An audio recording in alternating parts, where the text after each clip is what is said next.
Saludos, señores, muy buenas noches y bienvenidos a 13 Eslabones. Ya saben que es el programa semanal de entrevistas que abrimos aquí en 13 Televisión cada noche de los jueves. Llega a sus pantallas hoy un nuevo eslabón de nuestro programa, un eslabón que ya sabe que une en las ondas las diferentes entrevistas que vamos haciendo semanalmente aquí en 13 Televisión a las 11 de la noche de cada jueves. Hoy, en esta cadena de entrevistas entrelazadas imaginariamente que hacemos, recibimos a una invitada muy especial, a una mujer de gran carácter, a una mujer con un perfil y una trayectoria profesional admirables. Ha alcanzado, hay que decirlo, las cotas más elevadas de la política española, las cotas más elevadas seguramente de la sociedad española, porque durante 4 años fue la tercera autoridad del Estado. Ha roto moldes en los puestos de responsabilidad que ha ocupado, reservados hasta que llegó ella exclusivamente a los hombres. Es aragonesa, aunque nació en Sevilla, ha vivido en el Aaiún, ha vivido en su ciudad natal, en Sevilla, en Madrid, por supuesto, y también en Zaragoza, de donde ha sido alcaldesa. Ese dicen los que han pasado por ahí que es un cargo que marca, que imprime carácter, y actualmente es presidenta regional de su comunidad autónoma. Les presentamos ya a Luisa Fernanda Rudy, su perfil, su obra y su vida. Luisa Fernanda Rudy Úbeda no nació en el Zaragoza de su alma, como muchos puedan pensar, sino en Sevilla. Y es que a pesar de que tiene raíces aragonesas, su padre era militar y estaba destinado en la capital andaluza cuando Rudy vino al mundo en las Navidades de 1950. El trabajo de su padre la hizo residir en varios destinos, algunos sorprendente, como el Sáhara Occidental. La política es su pasión y la ejerce con rigor milimétrico desde hace 3 décadas, un rigor que tal vez le venga dado porque también es profesora mercantil y censora jurado de cuentas. Pero Luisa Fernanda Rudy ha nacido para la política y la mujer que se presentó como candidata de Alianza Popular allá por 1982 se ha convertido en la primera presidenta de Aragón, después de ser la primera alcaldesa de Zaragoza y la primera presidenta del Congreso de los Diputados. Animal político donde los haya, sus amigos destacan su saber estar y su inteligencia, algo que le han llevado a ser una de las mujeres que han hecho historia en nuestro país. Es nuestra invitada de esta noche y ya pasamos a saludarla para todos ustedes. Con todos ustedes en 13 Eslabones, Luisa Fernanda Rudy. Muy buenas noches. ¿Qué tal? Buenas noches. Bienvenida a su casa, 13 Televisión. Muchas gracias. Gracias por venir, sobre todo porque sabemos, señora Rudy, que está un poco en una etapa intermedia entre Zaragoza y Sevilla, ¿no? Precisamente hoy. Exactamente. Comienza nuestro Congreso Nacional y, por tanto, hay que estar en Sevilla, sí. Así es. Bueno, se espera un fin de semana sin grandes sorpresas ni sobresaltos, ¿no? Ahora hablaremos del Congreso, pero, en fin, el Partido Popular, después de una mayoría absoluta y una victoria electoral y las sucesivas victorias electorales que están viniendo, es un bálsamo, digamos, una balsa de aceite, ¿no? Hombre, efectivamente, no es un Congreso que tenga los focos más allá de lo normal de un congreso que celebramos cada 3 años. Como usted bien dice, es cierto, en este momento, tras el resultado de las elecciones autonómicas de mayo y sobre todo de las elecciones generales, con la mayoría absoluta con la cual sostiene el gobierno de Mariano Rajoy, pues la verdad es que hay menos morbo, ¿no? Puede haber menos morbo. Del periodístico seguro. Exactamente. Todos y cada uno de nosotros estamos muy inmersos en donde nos toca estar cada uno gobernando, cada uno en su papel. Pero bueno, en cualquier caso es un acto, es importante el Congreso, siempre se renuevan mensajes, aunque bien es verdad que en este caso acabamos de presentar un programa electoral para las elecciones de noviembre y tampoco hay muchas novedades, pero siempre va bien. Ustedes prácticamente ya no hay territorio en nuestro país que no gobiernen, ¿no? Podemos decir. Bueno, hay alguno, ¿eh? ¿Sí? Esperemos que a partir del 25 de marzo se gobierne en Andalucía también y no gobernamos en Canarias, en Cataluña y en el País Vasco y en Asturias. Y en Asturias también espero que a partir del próximo 25 de marzo, donde de manera sorpresiva vuelve a haber elecciones autonómicas, pues también tengamos un estupendo resultado y podamos gobernar. Estamos los españoles viviendo un momento de enormes cambios, propiciados por la terrible situación en que nuestro país se encuentra, condicionada por estos últimos años, pero el momento yo creo que es de gran expectación. La gente está en la calle diciendo a ver qué hace Rajoy, qué hace su gobierno, acertará, no acertará. Hay una gran confianza puesta en el equipo que Rajoy ha elegido y en las primeras medidas que se están tomando no digo de forma improvisada, pero sí muy acelerada, porque en 2 meses, en fin, este país prácticamente no es el mismo que en noviembre, ¿no? No, está claro, están siendo medidas no improvisadas, estaban meditadas y habían ido exponiendo a lo largo de los últimos años que hemos estado en la oposición, pero sí es cierto que se están tomando a buen ritmo. Entre otras cosas porque la situación no podía esperar. La situación de España, con los 5 millones de parados, con las cifras de déficit público tan elevadas como tenemos, que en principio eran el 6, va a ser no inferior al 8, como ha dicho Mariano Rajoy, donde los mercados bueno, pues tenían sus ojos puestos en nosotros por la pérdida de confianza. El problema de la economía, para que funcione, requiere de muchas circunstancias, pero hay una cuestión que es imprescindible y que es intangible, que es la confianza. Y España, como tal, como potencia económica, había perdido la confianza en el exterior, y eso había que recuperarlo a marchas forzadas, y para recuperarlo pues había que demostrar que se estaba dispuesto a gobernar, como está Mariano Rajoy, y bueno, pues acometer las reformas estructurales que, si se hubieran acometido en el año 2000, finales de 2008, a principios del 2009, como desde la oposición se lo dijimos a Rodríguez Zapatero, pues seguramente no habría 5 millones de parados ni nuestra economía estaría como está.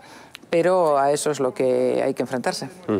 ¿Qué valoración se hace en el Partido Popular de la forma en que han recibido los españoles medidas tremendamente duras, que tampoco habían sido anunciadas, como la subida del IRPF o el abaratamiento del despido en unos límites que a los sindicatos al menos les ha hecho saltar, ¿no? Bueno, vamos a ver, la subida de impuestos efectivamente es algo que no se contaba con ello y que se ha explicado que tiene su origen en los 2 puntos de déficit de más que nos hemos encontrado, que el gobierno de Mariano Rajoy se ha encontrado.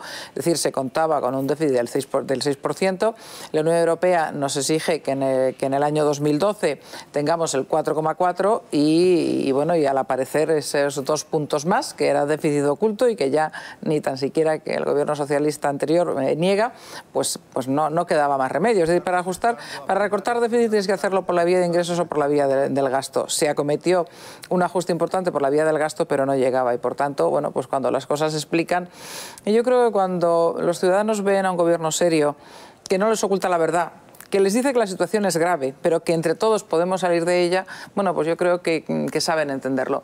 En cuanto a la reforma laboral, hombre, yo no me fijaría tanto en lo que el haber disminuido, perdón, la cifra, los días para la indemnización por despido.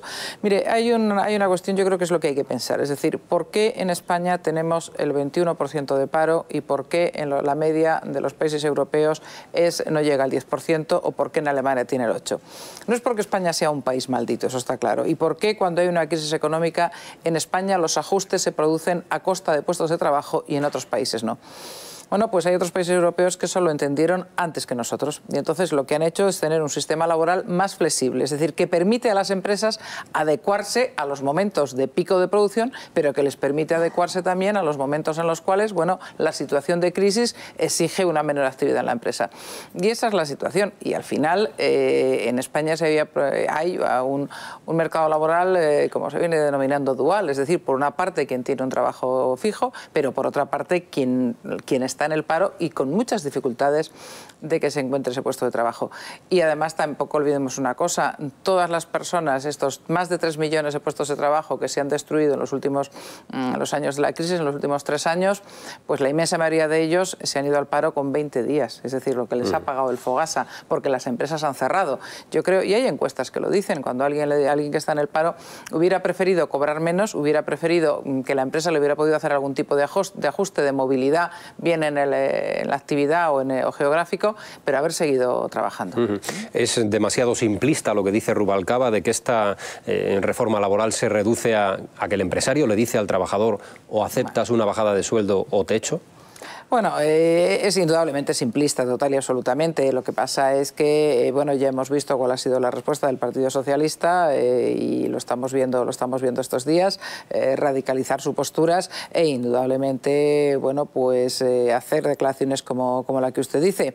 Pero, bueno, yo reitero lo que acabo de decir, es decir, si a un trabajador le dices o la empresa cierra o si todos conseguimos, y ha habido empresas que lo han hecho en España, es decir, sin tener, por un acuerdo de los trabajadores, es decir, ha habido quien ha dicho, bueno, pues nos bajamos todos el sueldo, pero yo el otro día me lo comentaba una empresa de Zaragoza y me decía, bueno, no hemos echado a nadie, porque eso sí, era una empresa no muy grande, nos juntamos con la plantilla y dijimos, bueno, hay que reajustar, ¿qué hacemos? ¿Nos bajamos todos el sueldo, incluidos los directivos, o hacemos un ERE? Y bueno, dijeron, bueno, pues no, pues ajustamos el sueldo.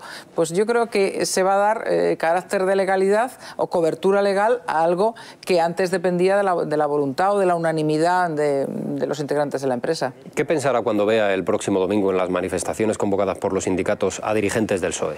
Pues mire, no me voy a sorprender porque la verdad es que estamos ya curados de espanto, como pudiéramos decir. Estamos escuchándoles, en fin, como si ellos no tuvieran, en todos los sitios, porque a mí en Aragón me está pasando lo mismo, como si no tuvieran ninguna responsabilidad en la situación que nos encontramos. Es decir, el Partido Socialista en el año 2004 recibe una España con un crecimiento importante, recibe una España con una tasa de paro en el 11% y en 4 o 5 años dilapida, es decir, una economía española que estaba muy considerada en el exterior, tremendamente considerada, bueno, y sin embargo, bueno, pues a los 4 o 5 años dilapida esa herencia y nos deja la que hoy en día. Pero yo no sé si los dirigentes socialistas creen que los españoles no tienen memoria o no tenemos memoria, o quien no la tienen son ellos. Bueno, la verdad que en esa oposición el Partido Socialista anuncia incluso radicalidad. Lo dijo ayer mismo Rubalcaba al terminar su reunión con Mariano Rajoy, que la respuesta será radical. Como presidenta de una comunidad autónoma, la situación de las comunidades, hay incluso mensajes muy radicales, por utilizar la palabra más a mano, que hablan de que habría que replantearse el modelo autonómico de nuestro país, que ha servido en los 30 primeros años de la transición, pero que ahora hay que darle una vuelta a eso. La deuda autonómica nos agobia a todos. ¿Cómo lo ve? Bueno, vamos a ver, como usted dice, hay mensajes radicales para todos los gustos, pero la radicalidad nunca se acerca a la realidad, si me permite el juego de palabras. Mire, el Estado autonómico ha servido, como usted bien decía, durante estos 30 años. Y los problemas actuales no son por el diseño del Estado autonómico, sino por la mala gestión de algunos políticos, que los ha habido también en el Gobierno central, y estábamos hablando ahora mismo de lo que ha sido las 2 legislaturas de Rodríguez Zapatero. Indudablemente, tras 30 años de funcionamiento de algo, hay que pararse y pensar. Y seguramente hay alguna pequeña cuestión de funcionamiento, bueno, pues que haya que ajustar. Es decir, bueno, porque no es lo mismo cuando arranca el Estado autonómico que en este momento cuando las comunidades autónomas estamos ejerciendo, bueno, pues las principales competencias que significan el acercar a los ciudadanos el estado de bienestar. Pero dicho esto, no, yo no creo que haya que replanteárselo, sino, bueno, pues hacer algún pequeño ajuste. Es decir, bueno, pues seguramente tendremos que pensar en materia sanitaria, por ejemplo, que es lo que más le llega a las personas. Bueno, pues seguramente es necesario, y lo hemos dicho y se hará, que todas las comunidades autónomas nos sentemos con el Gobierno central y todas tengamos la misma cartera de servicios sanitarios. No puede ser que un ciudadano que vive en Aragón tenga distintos servicios sanitarios que el que vive, pues, en Cataluña o en Andalucía, por decir. O también que ha habido medidas o hay legislación que en ocasiones dificulta el que una empresa vaya de un sitio a otro. Bueno, pues esos ajustes habrá que hacerlos, y que cuando una empresa esté autorizada tenga... También son cuestiones que ya se están planteando en la Unión Europea, ¿no? Y que no hay más que hacerlo. Es decir, cuando una empresa esté autorizada para instalarse en un determinado sitio con unas determinadas condiciones, cuando va a otra comunidad autónoma no tenga que pedir exactamente, o sea, que le valga lo que ya le han dado en otro lugar, ¿no? Bueno, pero esos son ajustes de funcionamiento, eso no es cambiar el diseño. En cuanto a la deuda de las comunidades autónomas, indudablemente se está publicando mucho, pero la parte importante de deuda pública española no es de las comunidades autónomas, es de la Administración central, también hay que decirlo, ¿eh? Y la parte importante del déficit del año 2009, que nos fuimos al 11,2% como consecuencia de, en mi opinión, disparatada política de gasto público que llevó al gobierno de Rodríguez Zapatero, no es imputable a las comunidades autónomas, es imputable a la Administración central. Dicho esto, indudablemente, bueno, pues ha habido gobernantes autonómicos en fin, que no han hecho lo que debieran, ¿no? Usted lleva ya 8 meses gestionando, gobernando una comunidad autónoma. ¿Es posible el déficit cero absolutamente de aquí a unos años, como ha planteado el Gobierno? Claro, siempre y cuando ajustes. Si esto es como una familia, es decir, al final hay que explicar las cosas con bastante sencillez. O sea, una familia que tiene unos ingresos, si esos ingresos le bajan, como siga gastando lo mismo, pues va a tener que pedir préstamos al banco y va a tener que pagar intereses que le van a consumir parte de la renta disponible. Bueno, en la administración pública es exactamente lo mismo. Mire, yo he recibido una comunidad autónoma donde el déficit del 2011 va a estar en el 2,8. Y eso que en los 6 meses, en los 5 meses finales del 2011, pues conseguí ajustar bastante la política de gastos. Bueno, yo he presentado unos presupuestos para este año 2012 con el 1,3 de déficit. Y lo vamos a cumplir. Lo vamos a cumplir haciendo muchos sacrificios, eso está claro. Es decir, ha habido que sacrificar para mantener el gasto social, que fue mi compromiso ante los electores, es decir, educación, sanidad y el resto de gasto social.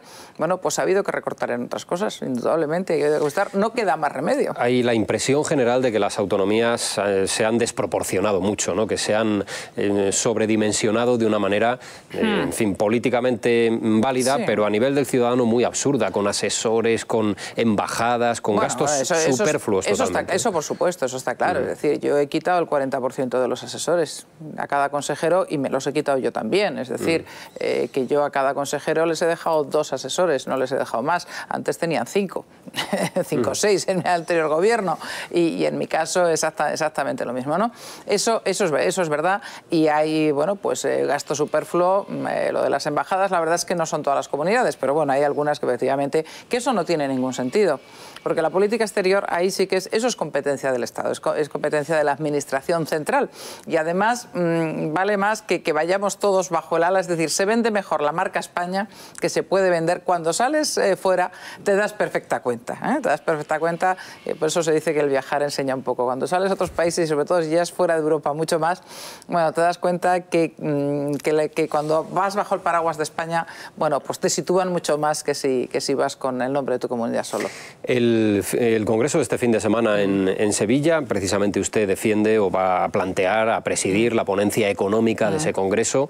Ya decíamos que con el programa del Partido Popular, con el que ganó las elecciones y con las primeras medidas que se han tomado en estos 2 meses, hombre, pues poco hay que discutir en el seno del Partido Popular, pero ¿habrá alguna aportación que pueda, a nivel económico, que es lo que a usted le toca, bueno, la ser verdad relevante? Es que, hombre, es una continuidad de lo que ha sido nuestro programa electoral, es decir, nos presentamos en el mes de noviembre, como usted bien decía, con un programa que se está aplicando en parte y que por tanto no podemos desdecirnos del mismo.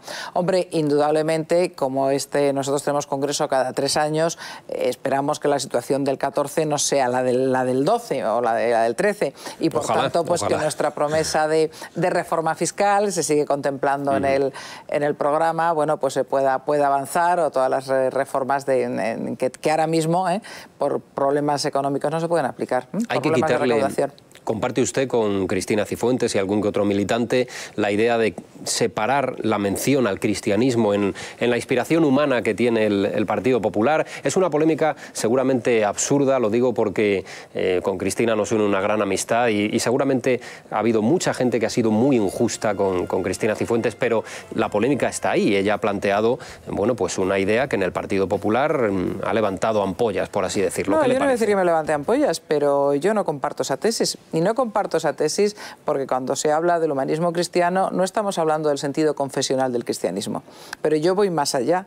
El modelo de sociedad europeo, el modelo de sociedad occidental, no el europeo, el modelo de sociedad occidental hunde sus raíces en el humanismo cristiano. Es decir, nosotros no seríamos lo que somos, ni las sociedades occidentales serían lo que son, si no fueran por el reconocimiento de los valores intrínsecos que el cristianismo hace siglos es el gran cambio que se da en la sociedad. Es decir, el reconocer el valor del ser humano como tal. Y ese es el origen de los derechos humanos, que luego a lo largo de los siglos y que en el siglo XX ha sido la eclosión del respeto a los derechos humanos. Por tanto, no se debe de entender, porque el Partido Popular no es un partido confesional en absoluto. Tenemos personas, es un partido de una amplia base social Y por tanto, pues hay personas que son creyentes, quienes no lo son, quienes son practicantes, quienes no lo son, pero nuestro modelo de sociedad, de la sociedad occidental, desde luego no hay que olvidar, y nadie, en fin, simplemente por hacer un seguimiento histórico, sin basarnos en ninguna creencia, indudablemente hunde sus raíces en el cristianismo. Lo lógico es que no salga adelante esa enmienda, por lo tanto, ¿no? Me imagino, no creo que salga, Vamos, yo no voy a estar en esa ponencia, pero si luego si estuviera no la votaría a favor, pero porque por lo que digo. Bueno, recordemos que en la Constitución Europea, cuando se redactó la non nata Constitución Europea, por parte de distintos países europeos, se defendió a distintos gobiernos europeos que se hiciera referencia al humanismo cristiano. Y el argumento que se daba, lógicamente, es el que yo estoy dando. Las sociedades occidentales hunden sus raíces ahí. Pues de inmediato vamos a continuar con nuestra invitada de esta noche, Luisa Fernanda Rudi, con nuestra conversación será después de una mínima pausa.